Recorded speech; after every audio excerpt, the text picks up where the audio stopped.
दर्शन सभी को लाइव कराएं, जिससे घर पर या मंदिर में आप शिव जी की जब आराधना करें तो उसके ऊपर फुलेरा बंधा होना चाहिए। जैसे ये शिवलिंग आपने बनाया बालू रेत का, मिट्टी का, जो शिवलिंग का निर्माण करा है, उस शिवलिंग का निर्माण करने के बाद में आपके मध्य में जब आप शिवलिंग बनाते हो घर के अंदर हॉल में या मंदिर में, तो ऊपर कोई कुंडी वगैरह लगी हो, पंखा लगा हो, उसमें से रस्सी बांध कर लेकर आकर इस फुलेरे को इस तरह से शिव जी के ऊपर लटकाया जाता है। इसको फुलेरा कहते हैं। ये भगवान शंकर का अखंड सौभाग्य देने का फुलेरा होता है, जिसको माता पार्वती जी, उमा, कात्यायनी देवियों ने इसका स्मरण किया। एक गोल होता है, गोल, चौकोर, तिरछा, जिस तरह से भी बनाना हो, पर शिव जी के ऊपर नीचे शंकर भगवान होते हैं। ये थोड़ा ऊंचा, जिससे पूजन भी आराम से हो जाए, इसको ऊंचाई की ओर लगाया जाता है, जिससे भगवान जैसे अपन जलाधारी लगाते हैं उसी तरह से इस फुलेरे को लगाया जाता है। तो इस फुलेरे में कहीं ना कहीं पत्तियों को भी लगाना चाहिए। माला के साथ में कोई आम की पत्ती हुई, अशोक की पत्तियां हुई, उसका भी स्मरण इसमें आता है। उसका भी स्मरण, जैसे भगवान देवादिदेव महादेव का शिवलिंग का दर्शन हो गए, सबको फुलेरा लगा। अरे जम के तो बोलो, हो गए ना। और जितने लोग आस्था पर सुन रहे हैं, जितने लोग फेसबुक यूट्यूब पर सुन रहे हैं, तो उसका दर्शन अवश्य करिए। शिव मंदिर में अगर जलाधारी भी लगी हुई है तो जलाधारी से फूल बांधकर नीचे की ओर लटकाना चाहिए, पर लटकाना चाहिए, फुलेरा बनाना चाहिए।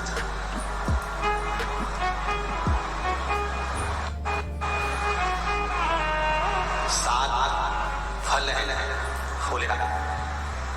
कितने फल है? 7। ध्यान दीजिएगा। पहला, फुलेरा जो नारी व्रत करती आती है और व्रत कर्म उसका चलता रहता है, उस व्रत कर्म के अंतर्गत मान लो किसी कारणवश बीमारी में कोई कमी के अंतर्गत, कोई सूतक श्रावण के अंतर्गत अगर नारी पूजन नहीं कर पाती है, पूजन नहीं कर पाई और उसने केवल फुलेरे का दर्शन ही कर लिया, अपने पलंग पर पड़ी पड़ी फुलेरे का दर्शन कर लिया है, तो नारी को हरतालिका तीज के व्रत का फल प्राप्त हो जाता है। 7 फल हैं भगवान शंकर के हरतालिका तीज के फुलेरे का। पहला फल व्रत का। दूसरा, यदि कोई नारी आई और उसके संतान नहीं, 10 साल, 8 साल, 5 साल, 6 साल, 7 साल, 12 साल, 15 साल हो गए, उस फुलेरे का मात्र स्मरण कर एक पुष्प भी उसने अगर हल्दी कुंकू का लगाकर उस फुलेरे का टच कर भगवान शिव के पावन चरणों में रख दिया है और विनती कर गई है, तो अगला फुलेरा वो खुद बनवाती है, उसकी गोदी में संतान आ ही जाएगा। अगला फुलेरा वो खुद बनवाएगी, ये जाएगी, जी अगली बार फुलेरा मेरी तरफ से बनवा देना, मंदिर में फुलेरा मेरी तरफ से लगवाना, अगली बार जब तुम पूजन करो तो फुलेरा मेरी तरफ से बनवाना। ये फुलेरे का मार्ग।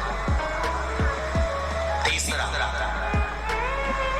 महाराज हम कोई दान, गौदान, हरतालिका तीज की किताब है, आप जो लोग पढ़ते होंगे हरतालिका तीज की किताब, उसमें लिखा है ब्राह्मण देव को ये दान देना है, ऐसा दान देना है। अब कोई गरीब है, कोई साधारण है, नहीं है किसी की कैपेसिटी, नहीं दे सकता, तो क्या होता है? तो कहा हम गौदान नहीं कर पाते, हम स्वर्णदान नहीं कर पाते, हम वस्त्रदान नहीं कर पाते, हम मुद्रा दान नहीं कर पाते, हम अन्नदान नहीं कर पाते। हम ये सारे दान अगर नहीं भी कर पाते हैं तो शिव महापुराण की कथा करती है, तीसरा फल फुलेरे का है कि मात्र फुलेरे का दर्शन स्पर्श कर लेने से सारे दानों का पुण्य फल प्राप्त हो जाता है। ये तीसरा फल फुलेरे।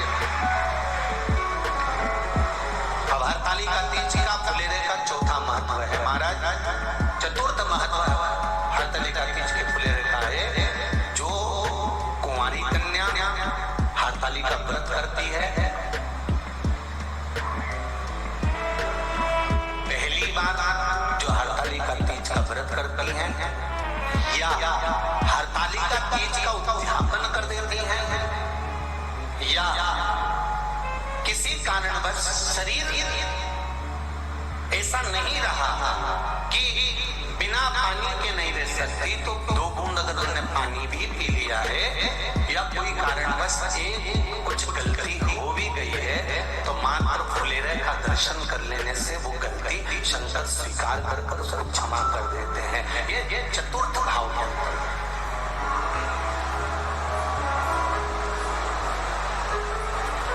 फुलेरे का अगला वर्णन करा गया महाराजा शिव तत्व की ओर, शंकर भगवान की ओर। हम ना काशी जा सकते हैं, हम ना सोमनाथ जा सकते हैं, हम ना किसी स्थान पर जाकर एकांत में भगवान शंकर का स्मरण कर सकते हैं। मान लो हमें एकांत में बैठकर शिव की भक्ति करना है, किसी मंदिर में किसी देवालय में जाकर भक्ति करना है, तो फुलेरे का मात्र दर्शन करने से, पूजन स्मरण करने से उस भक्ति का फल भी हमारे खाते में आ जाता है। और फिर अगला आखिरी का जो वर्णन किया गया है वो कहा गया कि पार्वती मैया गुफा में जाकर भगवान का भजन करती थी, शिव का स्मरण करती थी और फिर अपनी सहेलियों के साथ बैठकर शंकर का स्मरण करा, जिसका फल पार्वती को मिला। तो कहा हम ना किसी गुफा में प्रवेश कर सकते हैं, ना हम किसी गुफा में या जंगल में जा सकते हैं। इस फुलेरे के नीचे शंकर भगवान की जब अर्चना करते हैं, आराधना करते हैं, हरताली का तीज के दिन फुलेरे के नीचे हम भगवान शिव की पूजन करते हैं, तो हमारा मन में किया गया भजन का फल ही हमको प्राप्त हो जाता है। ऐसे फुलेरे का कोई नारी आई और उसके संतान नहीं, 10 साल, 8 साल, 5 साल, 6 साल, 7 साल लगाकर उस फुलेरे का टच कर, ध्यान दीजिएगा। पहला फुलेरा जो नारी व्रत करती आती है और व्रत कर्म उसका चलता रहता है, उस व्रत कर्म के अंतर्गत मान लो किसी कारणवश बीमारी में, कोई कमी के अंतर्गत, कोई सूतक श्रावण के अंतर्गत अगर नारी पूजन नहीं कर पाती है, पूजन नहीं कर पाती और उसने केवल फुलेरे का दर्शन ही कर लिया, अपने पलंग पर पड़ी फुलेरे का दर्शन कर लिया है, तो नारी को हरताली का तीज के व्रत का फल प्राप्त हो जाता है।